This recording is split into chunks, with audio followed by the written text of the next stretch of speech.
देखिए, मैं इतना ज़रूर कहूँगा कि इस रोड के लिए, रोड वाइडनिंग के लिए और ब्लैक टॉपिंग के लिए हमारे म्यूनिसिपल कमेटी के अहदेदारों ने, खासकर चेयरमैन और उसी कमेटी ने, हमारे सोशल एक्टिविस्ट जो थे यहाँ पे हाजी मुश्ताक फरी साहब और उनके साथियों ने, अवकाफ कमेटीज़ ने बड़ा एक रोल निभाया इस रोड वाइडनिंग के लिए। अब यहाँ एक रिवायती सियासतदान ने हमेशा सीखा है कि काम आप करो और रिबन कोई और काटे। अब मुझे उसमें जाने की ज़रूरत नहीं है, लेकिन मेरी महकमे से गुजारिश है, अपील है कि बहुत मदद के बाद एक तो इस रोड की मरकुंडल से लेके हाजिन तक रोड वाइडनिंग हुई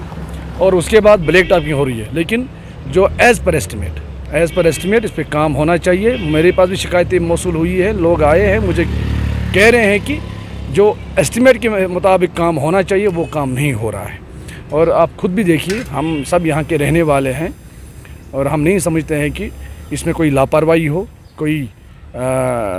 डिपार्टमेंट का कोई एहलकार गलत करे, क्योंकि ये एक मेन रोड है और पूरे आबादी इसी रोड पे कहीं ना कहीं वाबस्ता है। इसमें तहसील हेड का वार्डर भी आता है, इसलिए आता है, ज़ाडियो साहब यहाँ बैठते हैं, बहुत सारे ऑफिसर्स यहाँ बैठते हैं, सब डिवीजन्स यहाँ पे हैं हर एक महकमे के, और लिहाजा उनको देखना चाहिए कि जिस तरह की ब्लैक टॉपिंग हो रही है, मैं कहीं ना कहीं खुद इसमें मुतमईन नहीं हूँ। एज़ पर एस्टिमेट ये काम करें, हमें कोई एतराज़ नहीं। ये इस तरह की हरकतें करेंगे, मैं एक वसूख के साथ कहूँगा कि मैं हायर ऑफ से कहीं ना कहीं इसके बारे में बात करूँगा कि ये महकमे की वजह से गलत काम हो रहा है। मैं खुद कह रहा हूँ कि मुकम्मल तौर नहीं हो रहा है कि एज़ पर एस्टिमेट हम इन पे दबाव नहीं करते हैं, या अल्लाह बचाए कि हम इनके रोज़ी के ख़िलाफ़ नहीं है, लेकिन एज़ पर एस्टिमेट जो बनता है वो करें। ब्लैक टॉपिंग कितनी इंच डालनी है, उसके बाद फिर इसमें जो सिम्टम्स होते हैं कि वो कितनी इंच होनी चाहिए, तो लिहाजा ये सब चीज़ें जो हैं इनको ध्यानदारी से देखनी चाहिए। और इसके साथ एक और मैं बात करना चाहता हूँ कि अभी आने वाले दिनों में, क्योंकि उसमें हमने पहले प्रोजेक्ट बनाया था हमारी कमेटी ने, उसमें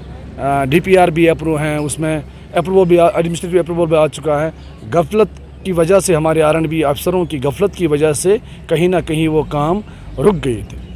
अगर उन्हें वक्त पे हाथ में लिया होता शायद वो पहले बन चुके होते। अब जो है, अब यहाँ पे बनने जा रहा है कि क्लॉक टावर बनेगा और साथ में 2 एंट्री गेट्स बनेंगे, एक तो यहाँ बनेगा वार्ड नंबर 1 में और दूसरा वहाँ पुल साइड में बनेगा। हाजिन को बेहतरीन और बेहतरीन से भी बेहतरीन बनाने की हमने बड़ी कोशिश की, हमारे साथी ने बड़ी कोशिश की और उसमें हम लगे रहे हैं कि कोई उसमें, अल्लाह बचाए, हम किसी को उसमें नुकसान करने की कोशिश नहीं देंगे।